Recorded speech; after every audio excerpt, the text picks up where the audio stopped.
সরকারি দল শপথ না নিয়ে তারা জুলাইকে উপেক্ষা এবং অবজ্ঞা করেছেন। সংস্কারের বিপরীতে তাদের এই অবস্থান স্পষ্ট। আমরা কেন দুইটা শপথ নিলাম, ওনারা কেন একটা নিলেন, ওনারা কেন নিলেন তার ব্যাখ্যা ওনারা দিয়েছেন। আমরা যে ব্যাখ্যাটা দিতে চাই, আমরা মনে করি যে 26-এ কোনো নির্বাচন হওয়ার কথাই ছিল না। এই 26 সালের নির্বাচনটা হয়েছে 24-এর গণঅভ্যুত্থানের কারণে। আমরা গভীর শ্রদ্ধার সাথে যাদের কারণে আজকের এই নির্বাচন, আজকের এই সংসদ, আমি তাদেরকে স্মরণ করছি, যারা জীবন দিয়ে দুনিয়া থেকে বিদায় নিয়েছেন। আল্লাহ তাদেরকে শহীদ হিসাবে কবুল করুন। যারা লড়াই করে আহত হয়েছেন, পঙ্গু হয়েছেন, তাদের প্রতি আমাদের গভীর সমবেদনা। আল্লাহ তাআলা তাদেরকে সুস্থতার নিয়ামত দান করুন। আর নির্বিশেষে গোটা দেশবাসী ফ্যাসিবাদের বিরুদ্ধে সেদিন লড়াই করেছিল, আমরা তাদের প্রতি গভীর কৃতজ্ঞতা প্রকাশ করছি।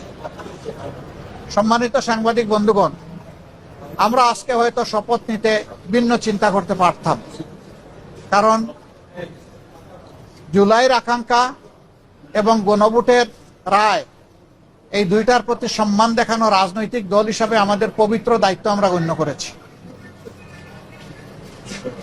আমরা গণভোটের রায়কে সম্মান করেছি, জুলাইয়ের আকাঙ্ক্ষাকে সম্মান করেছি, যারা আমাদেরকে ভোট দিয়েছেন তাদেরকে সম্মান করেছি, এবং আমরা একমত হয়েছি যে এই শপথ নেওয়া আমাদের কর্তব্য।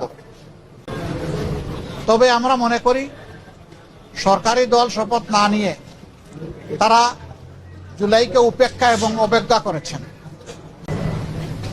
এতে জন আকাঙ্ক্ষার বিপরীতে তাদের অবস্থান বলে আমরা মনে করি।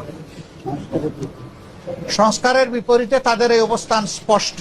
যদিও তারা ব্যাখ্যায় বলেছেন যে সংসদ বসে তারপরে প্রভিশন ক্রিয়েট করে এটা তারা দেখবেন, আমরা এটা দ্রুত দেখতে চাই। আমরা দেখতে চাই জুলাই সম্মানিত হয়েছে এবং জুলাই স্বীকৃত হয়েছে। জুলাইকে অসম্মান ও শ্রদ্ধা করে স্বীকৃতি না দিয়ে 26-এর এই পার্লামেন্ট নিশ্চয়ই কোনো গৌরবের আসনে বসতে পারবে না।